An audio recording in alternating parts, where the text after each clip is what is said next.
Hi, my name is Martin Ng, and I am a baritone.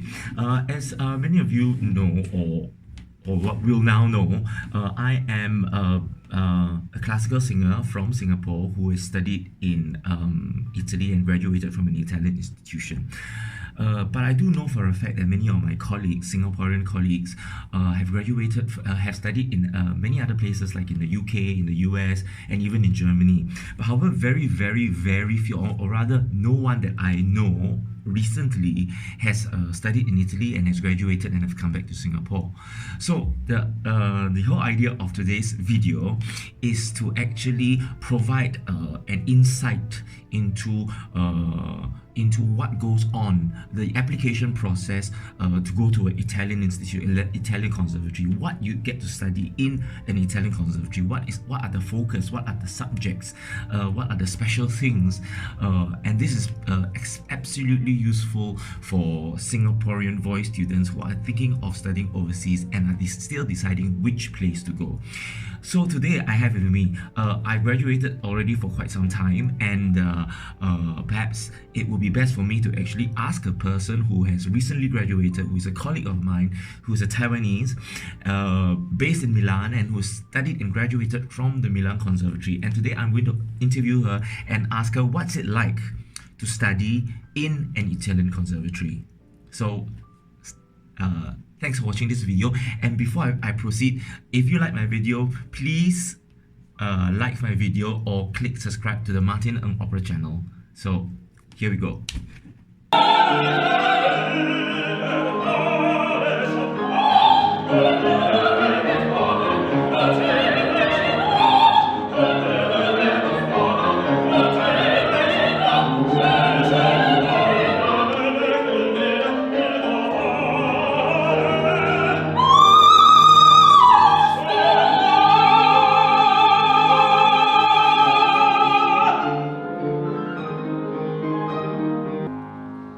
Hi.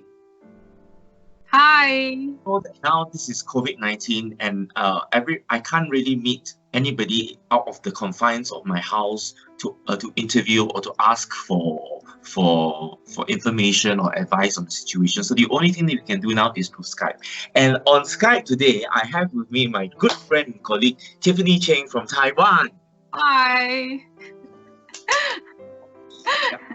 She's here to share with us what is it like to apply to a conservatory in Milan, what is the experiences of studying in Italy.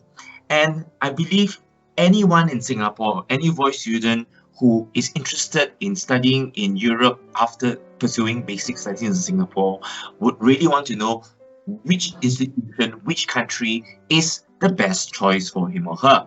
Okay, so without much ado, let's extract your pearls of wisdom.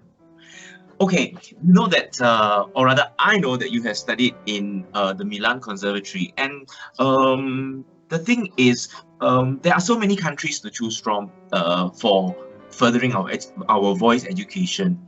There, US, Italy, France, Germany, and the UK. And I know of many Singaporean students who have studied in the US, in the UK, and even in Germany. But I do not know of anybody from Singapore, at least in my generation and below, that has gone to study opera in Italy. So if today you were to give advice to a Singaporean student who is thinking of choosing Italy as a place of study for opera, why do you think Italy is a good choice? Okay, in my case, because my singing teacher was studying in Italy. Okay, so that's why. And also for all the beginners, okay, we all approach the first repertory, it's in Italian. So Italian considered as the most easy to sing language. Do you agree? Yeah, I do agree. Like, I remember when I was a voice student, the first songs that I learned was the aria antique. Yes, from aria antique, like Scarlatti or like a Caro Mio band. So Yeah. there's tons of this area on TK. So we can begin with, right? Yeah. And that's why I choose to study in Italy. And also because they have so much good singers, right? Like Mariela De Villa or Mirella Freni. Yeah. But I mean, I was thinking, I can also go to places like Juilliard or Royal Academy or many prestigious universities for opera and for singing in the UK and the US, and I believe that I can also get a very good education in learning Italian repertory. So why is Yeah, that? but the Example different of thing the- is the different thing is because when you live in Italy for years, and this Italian culture and get into your blood, and you integrate yourself to their world, and then you can use these themes apply these themes into your singing, and that's come out naturally. I think that's so important, and you don't learn these themes in UK or in US. Yeah, absolutely. I agree with you because when you actually lived in the country for so many years, the culture, the traditions, the Yes. man, all these things sort of you absorb into your system, and these things actually show as for you as an artist when you interpret the music. It's not just understanding the language, but understanding the culture and the manner that lies behind literary texts. Mm-hmm. So that is one huge advantage of studying Italy. But the thing is, a lot of students in Singapore choose to go to the UK, choose to go to the US, because as you know, Singapore is a country that has English as its official language. So for us, it's much easier to go to these countries because we don't have to spend time to learn a new language. Do you think I can go to Italy and study opera without knowing the Italian language, without speaking Italian? Absolutely, you have to learn Italian. English is not sufficient in Italy. Yeah, so you have to learn the language first. It's so important, and also it helps you sing, actually. So if when you're applying for the Milan, the Italian conservatory, you have to learn the language first. Yeah. Okay. It's not possible using English. Yeah. In that case, so I'm a voice student, and I maybe think that okay, I love Italian opera, and I want to study Italian opera, and I want to sing the Italian repertory. What are the steps I should take to apply to an Italian conservatory? Okay. So first, you know that first of all, language. So you have to have, otherwise you do B2 level certificate of Italian, or you can do exactly, they will have the language exam in the conservatory. Okay, so you choose one of those. If you have the certificate, then you don't have to do the exam in conservatory, right? And how you apply, so you have to download the application form from their website. And then you just fill it, and usually you prepare 3 arias and 3 songs. Okay, so usually it's based on Italian language. So most of them, they just want to listen Italian songs, Italian aria. No Russian. But sometimes they probably will ask you to have French chanson or lead or English, but not necessary in the arias. Okay. And then you will, if you pass the language part, and you will get to the next part, the singing audition. Okay. Is it possible then? So is it possible for me to do the singing audition first and then study Italian language in the conservatory? Okay. In my case, in Milano Conservatory, it's not possible. Okay. So you have to have the language level on a certain level, right? Okay. So Singaporean students that want to go and study in Italy, you have to have at least a B2 certificate first before you apply to the conservatory. That is the way to go. But the next question is, which conservatory? There are so many conservatories. I come from the Verona Conservatory. You come from the Milan Conservatory. And every major city like Torino, Venezia, Verona, Vicenza, Roma. And maybe I want to go to the Milano Conservatory di Giuseppe Verdi. Maybe I want to go to the Santa Cecilia Conservatory in Roma or the Arrigo Boito in Parma. Which one? Well, the most prodigious at Milano, for sure. It's the motherfucking Eagle Double G. Snoop Dogg. You know what? And probably people also heard about Roma, but I really don't suggest anyone, a student, to go to Roma because it's kind of not so good anymore. So Milano considered first, and the second it's Parma. Okay. So these two are the best so far in Italy. And why is it the best? Okay, so consider like in Milano Conservatory, they had like Arturo Toscanini, Claudio Abbado, or Riccardo Muti, or Puccini as students in 100 years ago.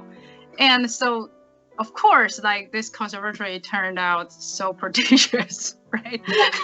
Why students? Do you want to be a part of the history in opera? If you apply to the Milan Conservatory, because then you'll be in the same alma mater as Arturo Toscanini, Riccardo Muti. Yeah, right. Yeah. So it seems that the obvious choice would be to go to the Milan Conservatory because it's prestigious and it's the best. And so if you want to go to Italy, seriously consider going to the Milan Conservatory. Okay. Mm-hmm. But my next question is, if I do get a place in the conservatory, what exactly do I study in the conservatory? What is the curriculum like? What subjects do I? Okay. So first of all, of course, it's the singing lesson. It's very important. And then the second is letteratura. So the teacher will bring you to study the libretto. So there's so many words. Literature. Letteratura in Italian is literature in English. Yeah. Okay. And the libretto, they often use like antique words, so you wouldn't understand, and the teacher would explain word by word and phrase by phrase. So that is also helping you a lot on interpret your role. Yeah. And the third important lesson, I think, it's the arte scenica. So it's the staging craft, right? And for us Asians, we really not feel comfortable on the stage, not as Italians.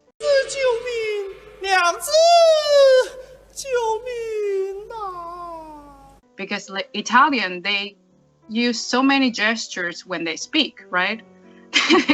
They use their body language, and we really need to know how to use these themes apply in our singing. Ed invece del fandango una marcia per il fango, per montagne, per valloni, con le nevi e salioni, al concerto di tromboni, di bombarde, di cannoni, che le porre tutti i tuoni all'orecchio fan fischiar. And so that's why I said the staging craft, it's so important.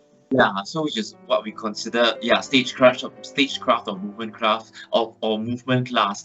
And it's true. I mean, it's very, very important. I remember I was a very, very shy student, a very, very shy person before I came to Italy. And coming to yeah, because usually our Asians, we are pretty shy and introverts, right? So in Italy, you better get rid of that part of you, because otherwise you will get very frustrated. And you will have pretty hard life in Italy, because Italian, they usually they are pretty open-minded and speak everything what they think. Yeah. So, and also as a singers, like you cannot be introverts on the stage, right? So it's so important to like let yourself go. Yeah, that's true. Yeah. Um, yeah. So, I mean, what advice would you give an Asian student who is thinking of coming to study in Italy?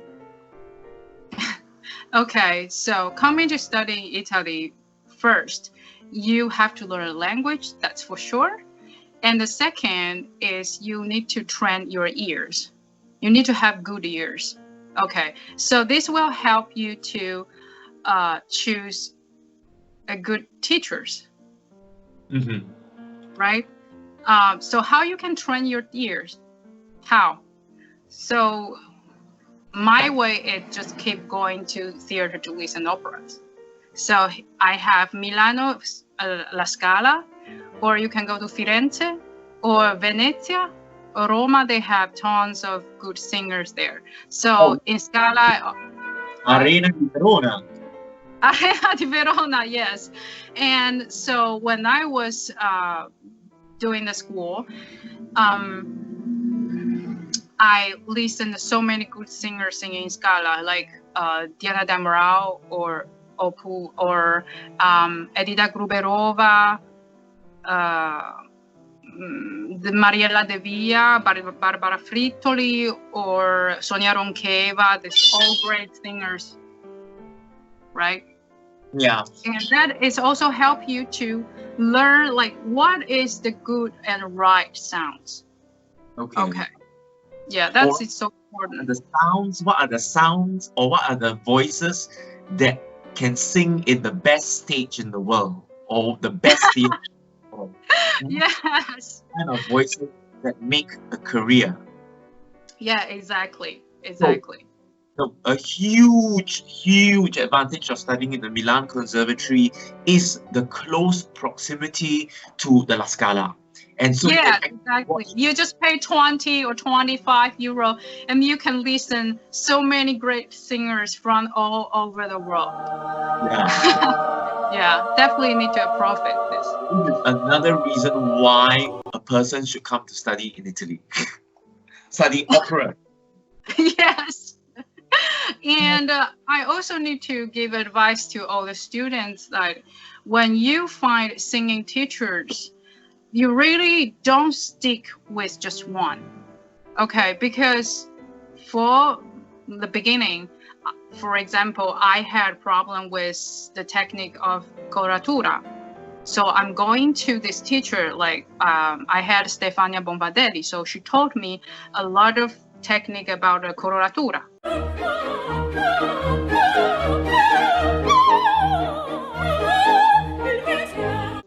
Yeah. Okay.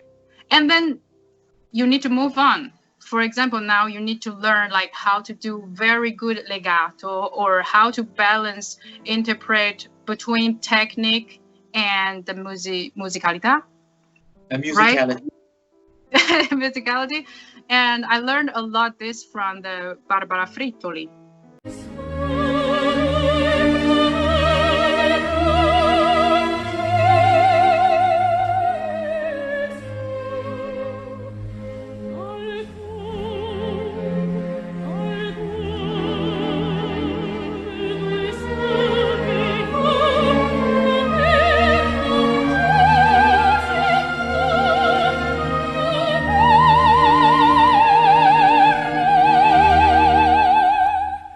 Because she's so good at balancing voice and turn out so naturally.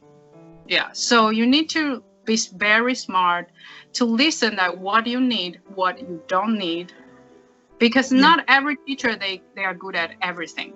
There's no perfect singers in the world, okay? We have to say there's no perfect singers in the world. So you need to take the things you need and learn it, and then you move on. And be careful with some teachers because they could be somehow very dominating Domineering. Domineering. Yeah. Yeah. Can be pretty. Yeah, domineering. Because it's not good. It's not healthy relationship, and it will not help you that much. So you need to find a teacher that it's like suit like technique. It's right for your vocal cords. You feel fine. You feel relaxed. You don't feel like something's not going on. Something is going wrong. And the second thing, like the teacher you have to have healthy relationship with your teachers. Like be positive, because the like singing, it's already pretty hard. And then if you have like some teacher want to dominate you, it's not okay. Okay. Like how? How? Like For they example. wouldn't. Okay, some teacher they wouldn't want you to go to other teachers, but probably you need. And the teacher probably only think, oh, you have to be mine. You cannot go to teachers. That really happens all over the world, where teachers exercise a proprietary interest in their students. The world is the same everywhere. Okay. Yeah. So, yeah. So that's how I learned so much from Italy, because I go into like tons of different teachers, and I learned a good side of them, good technique from them, and I digest it. And you just somehow find a good, how do you say that? You just digest it, and then you will turn out something like for yourself, right? Yeah, absolutely. Yeah. So I'm so happy today to have here with me today Cheng Suyun, who has come here to share her pearls of wisdom on coming to study about her experiences in an Italian conservatory, about studying in Italy and the experiences as a student in Italy. And if you do have any questions about studying in Italy, or any further questions on the curriculum in an Italian conservatory, please do not hesitate to leave your comments down in the comment box below for this video. Okay, we have come to the end of this video. Thank you so much for sharing with us today. And if you do like my video, don't forget to subscribe to the Martin Ng Opera channel. Stay tuned for the next episode. See you! See you. Bye.